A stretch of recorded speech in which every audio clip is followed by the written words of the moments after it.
Welcome to The Good, the Bad and the Ugly, especially curated from the world of economy and business today. I'll start with the good.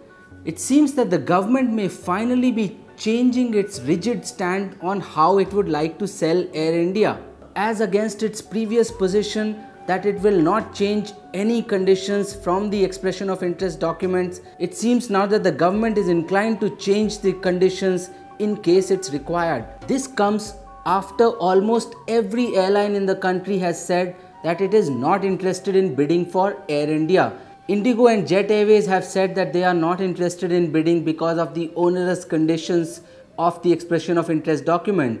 Tata Group has said that it's going to take a call on whether it will bid or not closer to the May 14th deadline. Potential bidders are said that they are worried about conditions such as a ban on firing employees or from merging the airline into an existing operation, as well as compulsory listing within 3 years as some conditions that they do not agree with. However, the softening of the government stand is welcome because this is the only way in which the government can expand the number of interested bidders and find a realistic price for the national carrier. And now to the bad. According to the IMF, global debt, including public and private debt, has touched $164 trillion.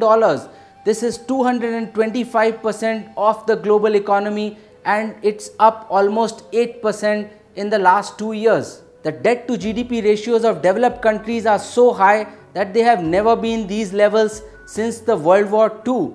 For emerging economies as well as smaller economies, it's almost as bad as it was in the 1980s debt crisis. And that's because most of the additional debt has actually been taken on by the emerging and developing economies. India, however, is doing fairly well. As opposed to the 70% debt as a percentage to GDP in 2017, India is set to bring it down to 61% in about 5 years. Remember, high debt in an economy leads to sluggish growth in the long term. And now the ugly. An Uber-BCG report has concluded that Indian cities are nearly 150% more congested than any other Asian cities. And this is only set to get worse because 90% of those surveyed said that they plan to buy a car in the coming 5 years. This points to the grave shortage of private infrastructure in some of India's major cities. And it also requires immediate attention of administrators as well as urban planning experts to build this infrastructure to avoid clogging of these Indian cities. After all, congestion in cities not just costs the nation economically in terms of higher fuel consumption, but also has a direct impact on the health of the citizens.